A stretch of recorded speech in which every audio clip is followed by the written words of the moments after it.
Ryan Pryor joins me to talk more about what's really happening at the campus in Harvard. He is Vice President of the Student Coordinating Committee. And Ryan, let me start by asking you, we're speaking on a day when graduation ceremonies are taking place. So what's the mood really like at the campus? Somber, uncertain? Yeah, no, it's an incredible mixture of joy and grief. So it's very bittersweet for many people because they're walking across the stage for graduation tomorrow on a day when they don't know if they're going to be legal residents of the U.S. About half the students at the school where I am at, which is the Harvard Kennedy School of Government, more than half of them are international students, and so they don't know if they'll be able to stay in the country afterwards. And many people have come to Harvard because they plan on working in the U.S. afterwards. And so there's tremendous uncertainty for many people. And so many of these people have phenomenal lives ahead of them, incredible leadership skills. And there's 11 heads of state that have gone through this master's program that I am in at the Kennedy School. So many of these people have the sky is the limit for what they're capable of doing. And they wanted to come spend a lot of their career working in the U.S. And so it's really sad to see people who believe so much in American ideals who don't have the opportunity to contribute to what makes our country great. Mm-hmm. Ryan, is there a coordinated effort by your team to try and provide some answers, some solutions for students who are anxious about their present and, of course, about their future? Yeah, we're spending a lot of time in community, communicating with basically 1,000 different students at the Kennedy School, and there's more than 10,000 graduate students across the campus. And a lot of it just waiting to hear about there's going to be an important federal hearing tomorrow, which is on exactly the same day as commencement. We're hoping that Harvard has sued the federal government, and we're hoping that as the first part of that lawsuit is heard on Thursday, that could result in at least a short-term win for Harvard that could extend the runway for many of these students. And but for right now, I think it's to spend time with family and try to drink in the joy of the occasion. Of many people have spent 5 or 10 years trying to prepare themselves to come to Harvard, and this is the culmination of an incredible accomplishment for so many people. So I think leaning into the joy of this moment is probably the most important thing, and being with family is a great joy. And many people are showing their families the tours of the campus and getting to meet so many different classmates. So that's a really positive thing that everyone's experiencing right now. And then in terms of it's very tricky with the immigration status, not knowing exactly the mechanisms by which these visas might get revoked. A lot of new visas are not being granted. We know that's happening in a lot of different countries. And so for people who already have an international student visa at Harvard, those are the ones who are in a particularly precarious position.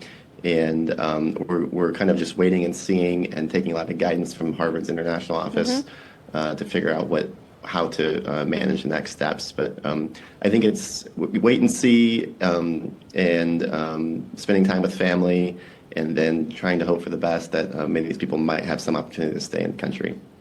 In terms of legal options, legal remedies, or potential legal options that students can evaluate, what is it that you are offering to them?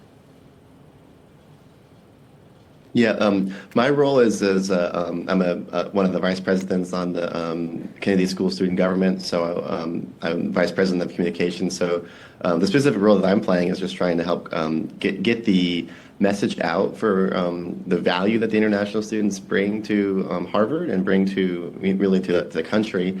And I was a journalist at CNN prior to coming to grad school, so I've been connecting a lot of the students here with TV networks who can give voice to what they're experiencing. And I want the world to really know that as a U.S. citizen, I've probably been at no other point have I been more proud to be an American than being in community with students from 96 different countries, all of whom really uphold the best in what America's ideals are, and who believe in what this country means. And so I want their predicament to be shown, but I also want to show what phenomenal leaders so many of them are, and how profoundly lucky we should all feel as Americans to have them here in the country.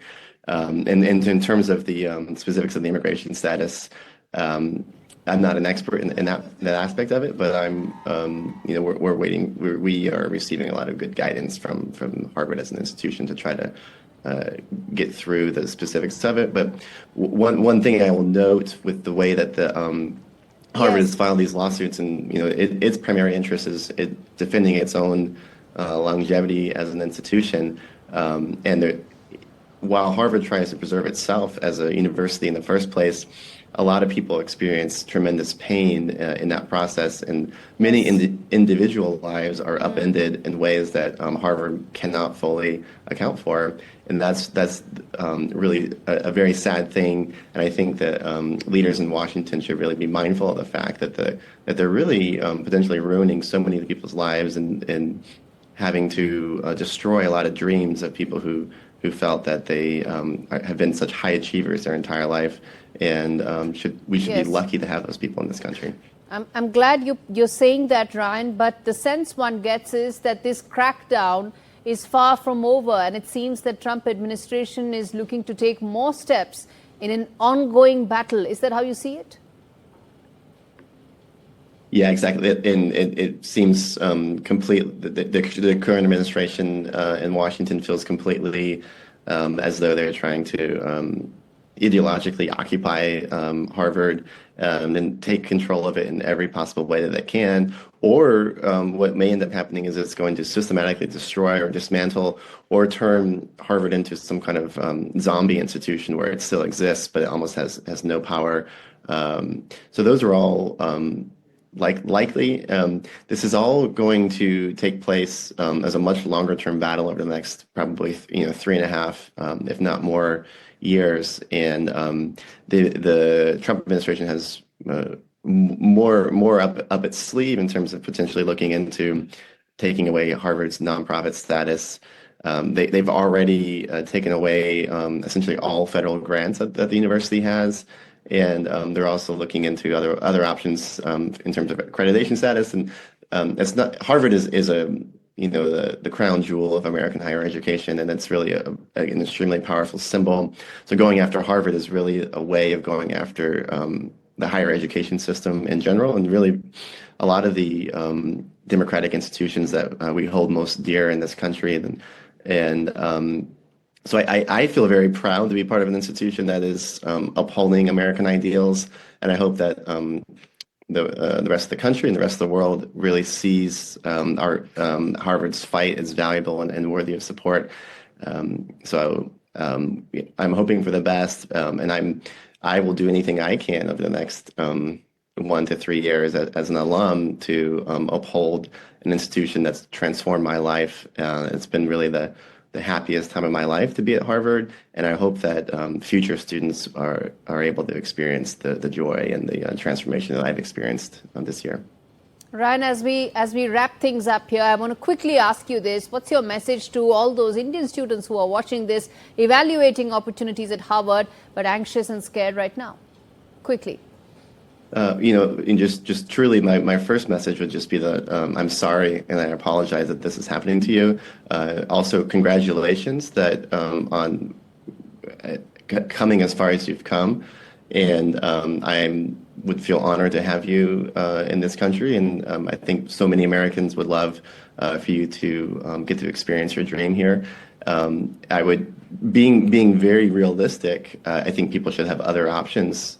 Consider whether they should go to school in a different country or go to school and go to a different school within the U.S.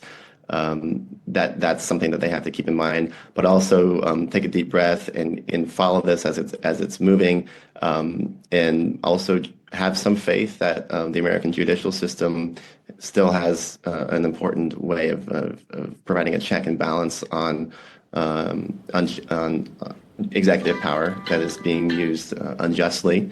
And it could turn out that things work out, but at least for the time being, Right. obviously, if you can remove any posts from your social media that might Right. be political in some nature, and that could be a detriment for the visa process. Many people have found that to be the case, and Indeed. but I hope overall that the American tradition of free speech is preserved, and I think that I would love for them to be able to come here and be part of this great tradition that we've had for 250 years.